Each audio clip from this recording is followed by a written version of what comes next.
आताचं जनरेशन ना एवढं बेकार आहे, खराब आहे.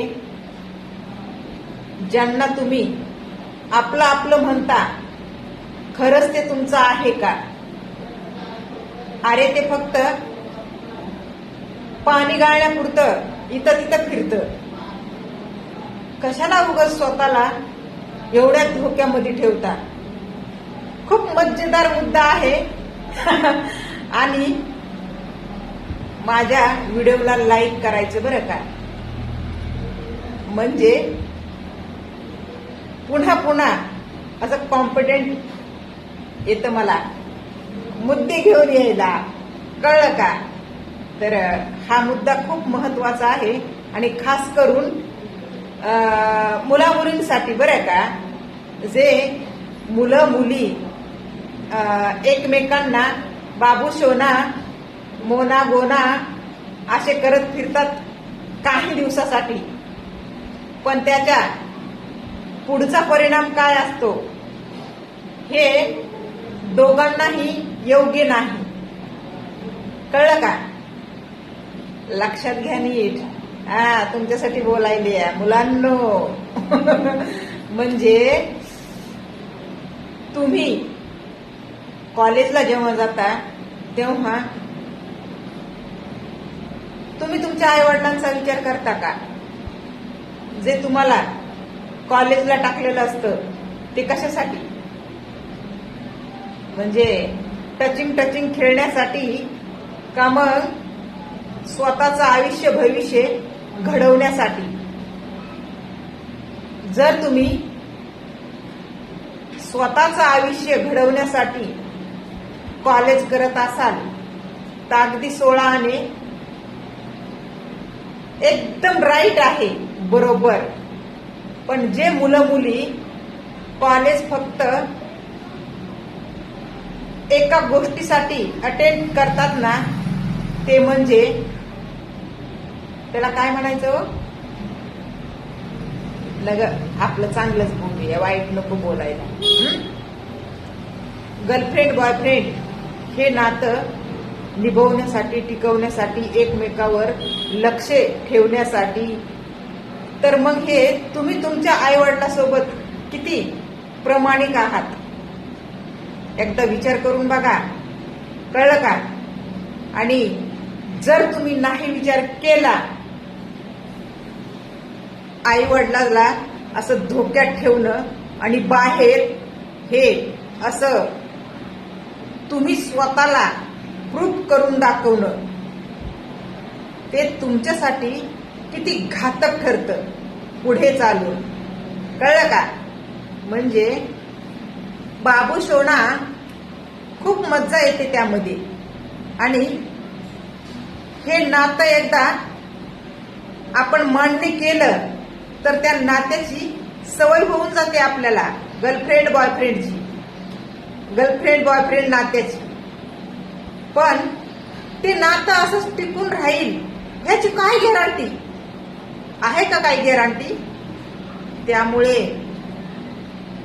पुढचं पाऊल उचलण्या अगोदर स्वतःचा विचार करा फक्त एकदा. तुम्हाला तुमचं आयुष्य भविष्य घडवायचं आहे का मग पुढे चालून पावला ठेसा खायच्या आहेत? कळलं का?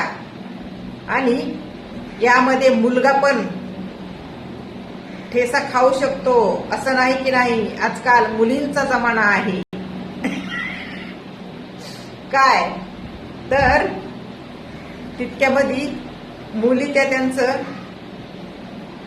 ते प्रत्येक साधन साधवून घेतात हो.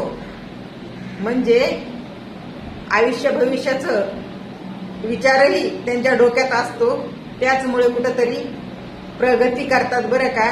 काही मुली, ज्या मुली प्रगती करत नाहीत त्या रट्टे खातात, रट्टे. पुन्हा ज्याला लग्न अगोदर सोना बाबू म्हणत होत्या त्या लग्नानंतर पुन्हा त्या सोना बाबूचे रट्टे खातात, रट्टे.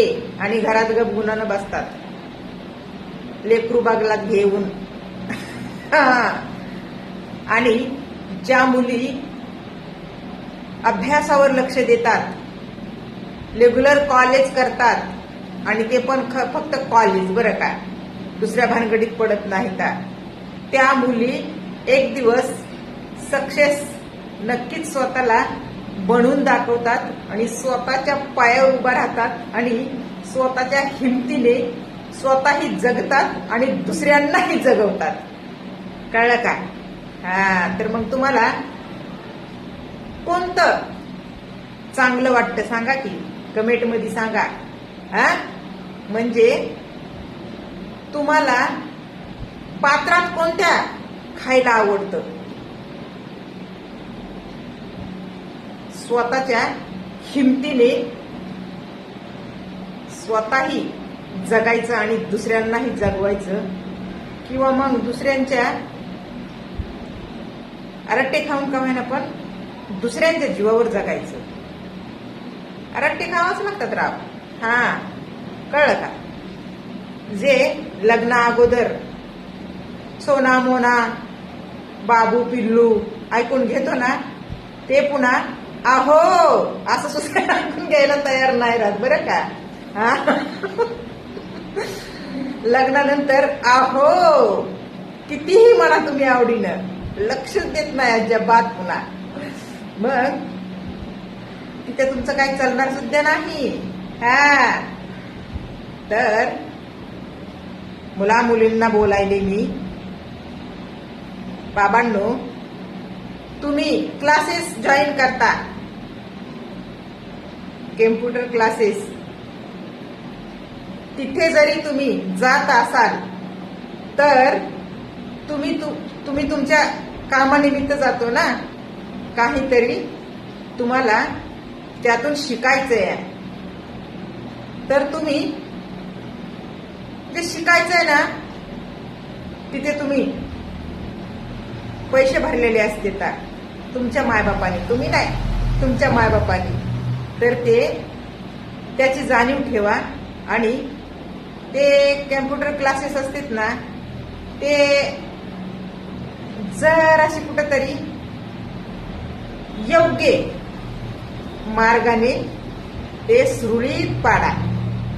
काय क्लासेस घेतात, शिकवतात, त्यांनाही तितकंच लागू होतं बरं का. म्हणजे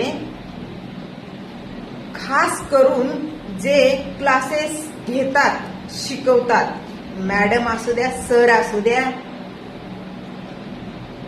त्यांचं कर्तव्य आहे तिथे येणाऱ्या त्या स्टुडंट सोबत त्यांनी त्यांचा परिचय कसा द्यायचा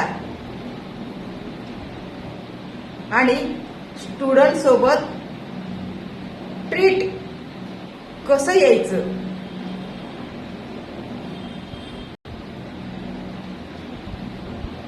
नाही तर उगाच तुम्ही बसला खुर्ची मध्ये आणि मॅडम नाही तर सर मागून टचिंग टचिंग.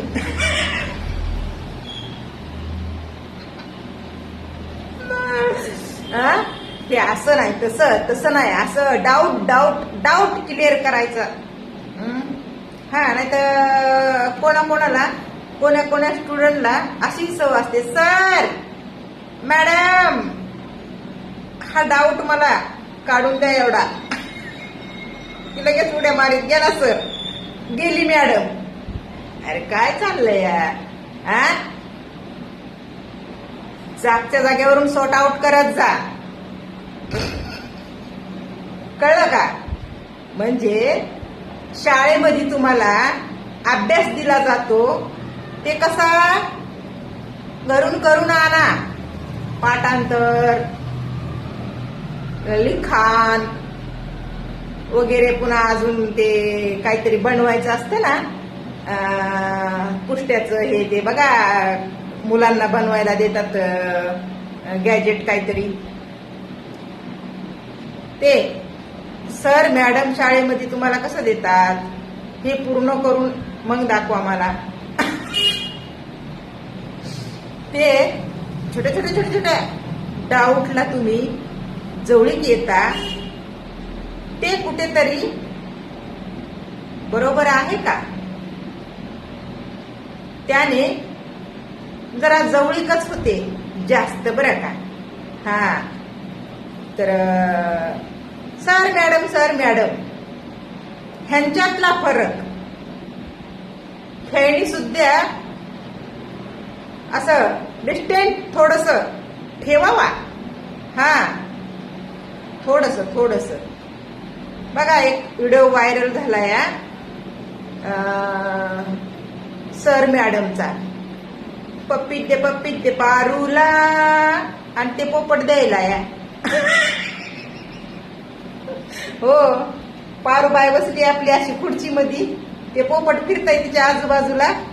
सर्व सर इकडे तिकडे बघत आहे की पप्पी देत, इकडे तिकडे बघत आहे की काय राव तुम्ही. एका बाईत गमावलं. असं काही करू नका. तर करिअर महत्वाचं आहे त्या प्रत्येक मुलामुलीला. आत्ताच्या काळाला गरज आहे ती फक्त स्वतःच्या पायावर उभं राहण्यासाठी. हा दुसऱ्यावर डिपेंड राहायला की समजायचं तिथं चित. कळलं का? गुलामी. भारत मुक्त झालाय असं म्हणतात ना, गुलामातून त्या बाहेर निघालाय. पण मला नाही वाटत निघालाय. दुसऱ्या लोकांकडून निघाला असन, पण आपल्या लोकांकडून कधी निघणार आहे? नाही निघत ते कधीच. संस्कार, परंपरा, मग अजून काय, आपला समाज लय महत्वाचा, इम्पॉर्टंट. समज हा समाज लय महत्वाचा आहे बरं का. समाजाला कधीच कुणी नाव बी ठेवायचं नाही. समाजाच्या बाहेर पण कुणी पडायचं नाही. हा हे खरं आहे. मी मजाक करीन ह्याच्याबद्दल. अरे बाबा, आपण ज्या समाजामध्ये जन्म घेतलाय त्याला जर नाकारत असाल तर तुमच्या एवढं मूर्ख, स्वार्थी कुणी सुद्धा नाही. कळलं का? हा आपल्या समाजाला जपलंच पाहिजे. आपल्या समाजातले कितीही आपल्या विरोधात जाऊ द्या, कारण की समाज तर आपला बी आहे ना. हे का विसरायचंय? तर तिथं नाही. आता बघा, मला बरेच जण म्हणते, तर बरेच जण काय, आताच एक कमेंट आली होती, इतकुशे आडकुल्याची. 3ऱ्या नंबरचा पोरगा माझा मोठा आहे वयानं त्याच्यापेक्षा, माहितीये का. अशा शिया दिल्या. ब्लॉकच केलं वाटतं त्यानं मला. मला काय म्हणला, रमाबाईचा आणि आंबेडकरांचा फोटो लावू नको, फोटो काढू नको. काय ठेकेदार झाले तर किती झाले तर त्याला गणताच नाही. समाजाचे ठेकेदार, बाबासाहेबाचे ठेकेदार, म्हणजे ह्या महापुरुषांना लयच उपयोग करून घ्यायले. तर महापुरुषांचा उपयोग करून घ्यायली दुनिया. हा आणि ह्या सामान्य जनतेवर अन्याय करायली. अन्याय, कळलं का. बरं, कुठं बी नसतंय जमत. हातात देता कापून आम्ही. हा काचकून त्याला कशाचीच गरज लागत नाही. डायरेक्ट हाताने उपटायचं, हातात द्यायचं. कोणी बी असं दे की. आपल्या समाजात असलं म्हणून काय आपल्यावर येतो का काय? समाज तर माझा बी आहे ना. मी माझ्या समाजाला कमी का लेखू? नाही. अशी गोष्ट असते. प्रत्येकाला प्रत्येकाची व्हॅल्यू माहिती असावी. उगाच भरकटल्यावनी इकडं वारं पळालं की तिकडंच पळायचं, इकडं पळायचं. स्वार्थी बनून काय मिळणार आहे? आ जिकडं महत्व मिळालंय मला, मी तिकडंच उड्या मारीत पळायचं का भांडणाऱ्यासारखं? नाही काय? कोणी नाही ओळखू द्या मला, माझा नवरा ओळखीत आहे ना. 4-2 लोक माझ्या समाजातले काय सगळेच माझ्या विरोधात जाणार आहेत का? कुणीतरी असलच की माझ्या बाजूने बी. मग प्रश्न तर असा बी येत आहे उलट त्याचा, कोणता? आता मी जर माझ्या समाजाला दोष देत बसले किंवा समाजाच्या बाहेर पडले, दुसऱ्या कुण्या तरी समाजात गेले, उद्याच्याला ते लोक मला म्हणणार नाहीत का, अगं बाई तुझ्या समाजाची तू झाली नाही, तू आमची काय होणार आहे?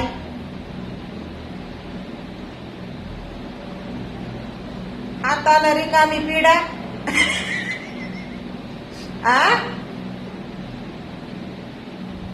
आता एकदा उकळात घातलं की तुटू की फुटू, पण ते उकळा आपलाच पाहिजे. लोकांचा काय घ्यायचा उसना पासना म्हणा की कसा बी म्हणा, फुकट मिळायला म्हणून होय. ते अरे कसं आहे माहितीये का, पग पडलं तर कावळा उडाला म्हणते तर लोक. अशी गत आहे प्रत्येक समाजामध्ये. तुम्ही कुठं बी जा, नांदर तिला धुडवून लावायचं आणि ते पळत तिला का म्हणून नांदनास ग, नांदकी ग बाई, नांदकी ग बाई, तिला असं गळपटून धरायचं. नसती राहत ती गळपटून धरलं तरी, ती बुर्र नी नांदी म्हणते तिला. हा, आणि ती नांदून दाखवणारी तिला लातानं मारा, बुक्यानं मारा, तिला काय तिचं शोषण करायचंय ती करा, पण ती जबानीला पक्की. अशी गोष्ट आहे, समजून घ्यायची नाही. खोट्याच्या पुढं खरं कुठं चलत आहे? हा, जिकडं वारं तिकडच म्हणायचं काम आहे आजकाल. जसं की बघा ती एक संगीताबाईची विद्याताई झाली आता.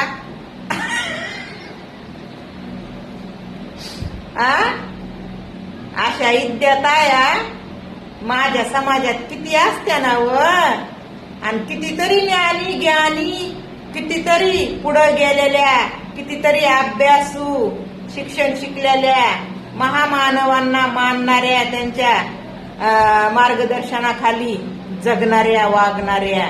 माझं सोडा, मी फालतू नाही पण रोखोक आहे.